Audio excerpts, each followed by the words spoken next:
السلام علیکم ورحمۃ اللہ۔ استقبال ہے آپ کا تفسیر نور میں۔ قدم بقدم آگے بڑھتے ہوئے آج ملاحظہ فرمائیں سورہ نساء کی 11ویں آیت۔ بسم الله الرحمن الرحيم يوصيكم الله في أولادكم للذكر مثل حظ الأنثيين فإن كن نساء فوق اثنتين فلهن ثلثا ما ترك وَإِن كَانَتْ وَاحِدَةً فَلَهَا النِّصْفُ وَلِأَبَوَيْهِ لِكُلِّ وَاحِدٍ مِّنْهُمَا السُّدُسُ مِمَّا تَرَكَ إِن كَانَ لَهُ وَلَدٌ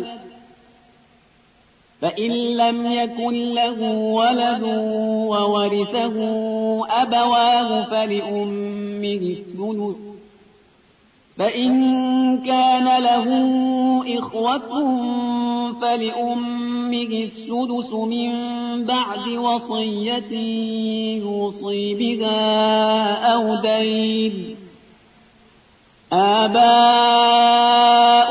وأبناؤكم لا تدرون أيهم أقرب لكم نفعا فريضة من الله ان اللہ کان علیما حکیما۔ اللہ تمہیں تمہاری اولاد کے بارے میں وصیت کرتا ہے کہ لڑکے کا حصہ 2 لڑکیوں کے برابر ہوگا۔ اب اگر لڑکیاں 2 سے زیادہ ہیں تو انہیں تمام ترکے کا 2/3 حصہ ملے گا، اور اگر ایک ہی ہے تو اسے آدھا، اور مرنے والے کے ماں باپ میں سے ہر ایک کے لیے 1/6 حصہ ہے۔ ان وصیتوں کے بعد جو کہ مرنے والے نے کی ہیں، یا ان قرضوں کے بعد جو اس کے ذمے ہیں، یہ تمہارے ہی ماں باپ اور اولاد ہیں، مگر تمہیں نہیں معلوم تمہارے حق میں زیادہ منفعت رساں کون ہے۔ یہ اللہ کی طرف سے فریضہ ہے، اور اللہ صاحب علم بھی ہے اور صاحب حکمت بھی ہے۔ اگرچہ میراث میں عورت کا حصہ مرد کا آدھا ہے، جتنا مرد کو ملے گا اس کا آدھا عورت کو ملے گا، لیکن عورت مرد سے 2 گنا ڈبل فائدہ اٹھاتی ہے۔ فرض کریں مثال کے طور پر 30 حصہ ہے، کل موجود 30 حصہ ہے۔ اب اس میں میراث بٹنی ہے۔ 10 حصہ عورت کو ملے گا، بیٹی کو ملے گا، 20 حصہ بیٹے کو، لڑکے کو ملے گا۔ 10 حصہ عورت کو، 20 حصہ مرد کو، لڑکے کو ملے گا۔ اب ان حصوں میں اگر آپ دیکھیے، لڑکی پر کیونکہ کوئی ذمہ داری نہیں ہے، کسی بھی قسم کا خرچ نہیں ہے، کوئی ذمہ داری شریعت نے نہیں عائد کی ہے، لہذا وہ اپنے حصے کو محفوظ کر لیتی ہے، ذخیرہ، ڈپازٹ اس نے بچا کے رکھ لیا، اور پورا 10 کا 10 جو حصہ اسے ملا تھا وہ سب محفوظ ہے اس کے لیے۔ اور اپنی زندگی کا گزارا بھی، اپنی زندگی گزارنے کے لیے وہ لڑکے کے حصے میں سے گزارتی ہے، جو بھی اس کی زندگی کی ضرورتیں وہ لڑکے کے حصے سے پورا کر رہی ہے، اپنا حصہ اس نے محفوظ کر رکھا ہے۔ اس لیے لڑکی کو ملتا ہے آدھا، لیکن وہ دوہرا فائدہ اٹھاتی ہے، مکمل فائدہ اٹھاتی ہے۔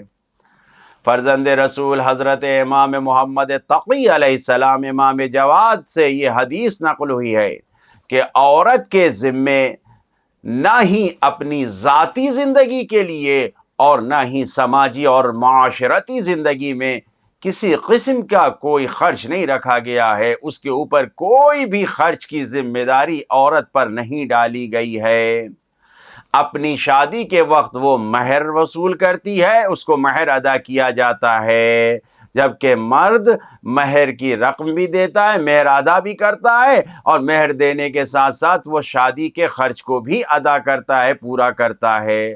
لہٰذا امام جواد علیہ السلام فرما رہے ہیں کہ عورت پر کوئی ذمہ داری نہیں رکھی گئی ہے، لیکن وہ میراث میں اپنا حصہ پاتی ہے، اور وہ اپنے حصے کو بچا کر محفوظ رکھ سکتی ہے، اور جب زندگی چلانا ہے تو وہ مرد کے حصے سے اپنی زندگی چلاتی ہے اور فائدہ اٹھاتی ہے۔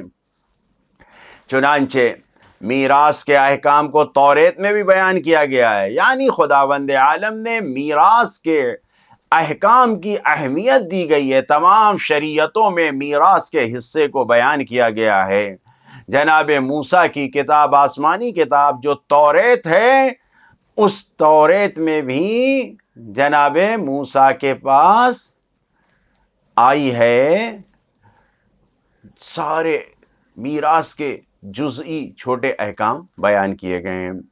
اور چنانچہ انجیل میں حضرت عیسیٰ مسیح علیہ السلام کی زبانی یہ قول نقل ہے، موجود ہے کہ مجھے اس لیے نہیں بھیجا گیا ہے کہ میں توریت کے حکم کو تبدیل کر دوں، یعنی جب توریت میں میراث کے احکام موجود ہیں تو انجیل میں بھی میراث کے احکام موجود ہیں۔